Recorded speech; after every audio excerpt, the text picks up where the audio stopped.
E Daniel Souza, temos uma notícia importantíssima no dia de hoje, né? A gente gravou um episódio muito dedicado ao Papa Francisco, né? Quando ele faleceu algumas semanas atrás. E agora nós temos a escolha do novo Papa, o cardeal Robert Francis Prevost.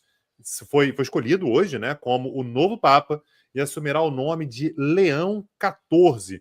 Conte-me, Daniel Souza, que só você viu. Como é que você avalia? Como é que você interpreta a escolha do novo Papa, Leão XIV? Pois é, Tanguy, tivemos aí hoje a conclusão do conclave com a escolha de Robert Prevost como 267º Papa da Igreja Católica, da Igreja de Roma. O Robert Prevost, ele é de Chicago, originalmente, então ele é norte-americano, ele tem 69 anos e ele entrou para a vida religiosa aos 22 anos, na cidade de Chicago, na sua cidade de origem. E ele tem uma vida, Tanguy, missionária muito sólida no Peru, na América do Sul. Ele acabou passando uma boa parte da sua vida religiosa nesse país sul-americano. Aliás, ele é cidadão peruano por conta disso, obviamente fala a língua espanhola fluentemente, e mais recentemente ele acabou sendo escolhido pelo Papa Francisco para ser o líder do dicastério dos bispos no Vaticano, ou seja, ele acaba tinha ali um poder muito grande em relação às promoções que aconteciam na Igreja Católica. É importante registrar que ele é um membro da ordem religiosa agostiniana, ou seja, a ordem que acaba sendo ali inspirada em Santo Agostinho. Santo Agostinho, que nasceu na Argélia e acabou sendo formado e estudando ali em Cartago, que seria a atual Tunísia, filho de Santa Mônica, também muito conhecido pela sua profundidade nas reflexões e na construção da teologia ligada à religião católica. E é importante destacar, Tanguy, que apesar de ser norte-americano, ele não pratica. O que eu quero dizer com isso? Ele é conhecido por ser o menos norte-americano dos norte-americanos, talvez por ter passado boa parte da sua vida longe dos Estados Unidos, mas o fato é que a gente não está falando de um trampista, muito pelo contrário, a gente está falando de alguém muito sensível à questão dos imigrantes em particular, a gente está falando de alguém que tem ali uma linha mais próxima em relação ao Papa Francisco. Aliás, ficou muito claro que o projeto de Francisco se concluiu com êxito, acabou sendo concluído com êxito nesse conclave.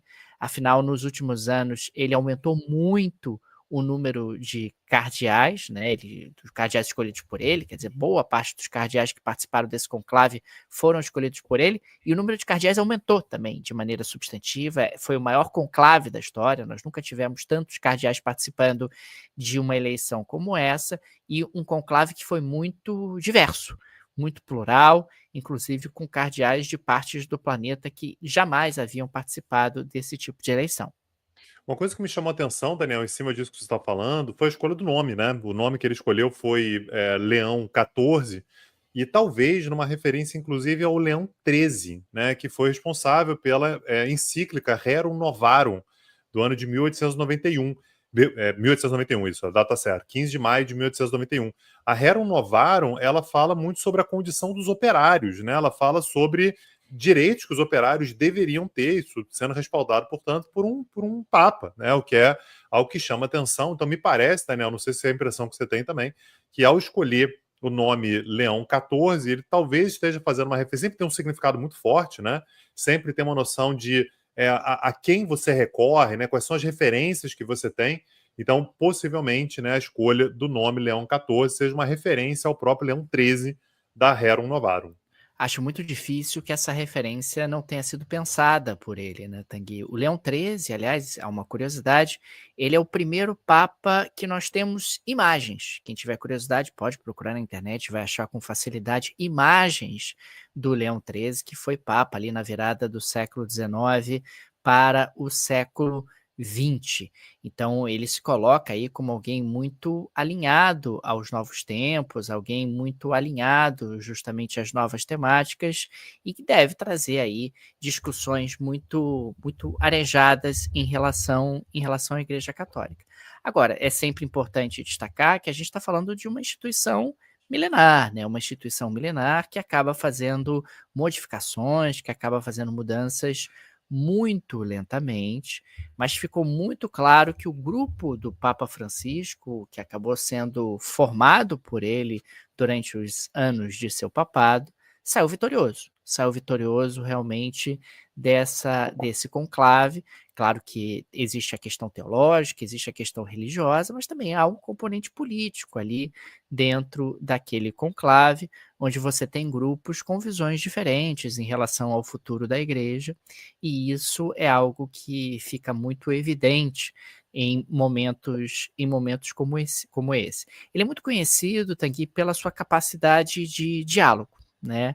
Então, ele tem um perfil muito discreto, ele tem um perfil realmente que não é aquele perfil muito estridente, é conhecido por dialogar bastante com os diferentes grupos, com as diferentes visões, e nesse sentido ele pode ter muito sucesso durante o seu papado. Ele também é relativamente jovem, ele tem 69 anos. Se a gente fizer aqui uma comparação, o Papa Francisco, quando foi eleito, já era mais velho, né? O Papa Francisco é de 36, ele virou Papa ali em 2013, então ele estava perto de fazer 77 anos. Então ele era mais velho do que o novo Papa é, e isso também é algo que acaba fazendo bastante diferença dentro de um momento como esse. Vamos ver, vamos ter que aguardar. Claro que quando você passa a ter o poder em suas mãos, as coisas às vezes podem seguir um caminho um pouco diferente do previsto, seja para um lado ou seja para o outro, mas é uma escolha muito consistente e que não demorou muito tempo a ser feita, né? Quer dizer, não foi um conclave muito longo, aliás, como também não tinha sido um conclave muito longo o de Francisco e também o do Bento XVI. E é interessante, Tang, porque nesses anos de polarização que a gente está vivendo, o Papa Francisco acabou sendo visto como alguém inimigo da extrema-direita, né, inimigo ali da direita, etc. E, num certo sentido, o Papa Francisco está onde o Evangelho sempre esteve, que é a escolha pelos mais pobres, quer dizer, a escolha de predileção pelos mais pobres. Isso é muito claro no Evangelho.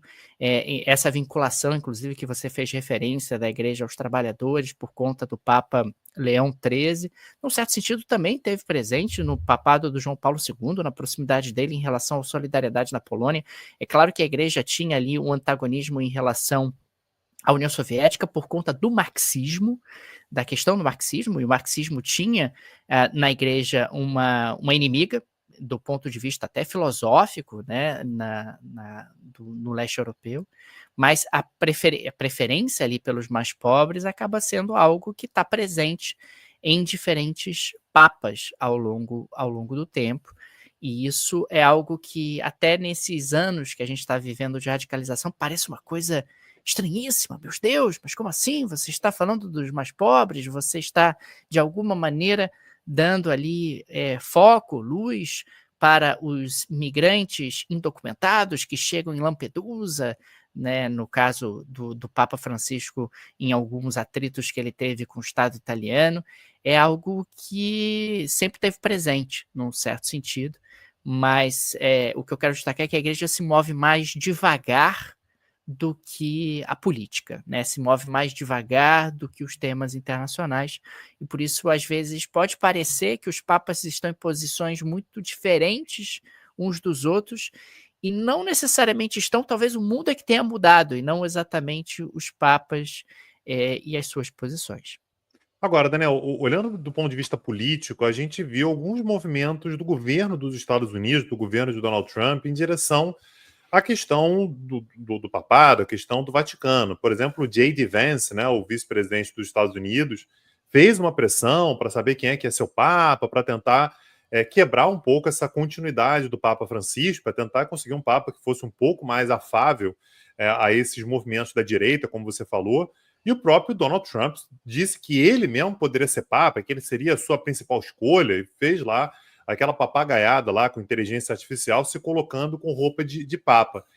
E aí o conclave, Daniel, dá uma resposta que eu não sei se isso foi pensado, né, de maneira tão... É claro que os votos eles vão sendo contados ali, eu não sei se isso foi direcionado dessa maneira, mas você coloca um Papa que é norte-americano, mas como você disse, não é praticante, né? Ele é um americano, claro que é. Né? O nome dele é Robert Francis Prevost. Então, não há dúvida de que ele é americano, mas ele é um americano não trumpista. Então, é assim, vocês querem um Papa?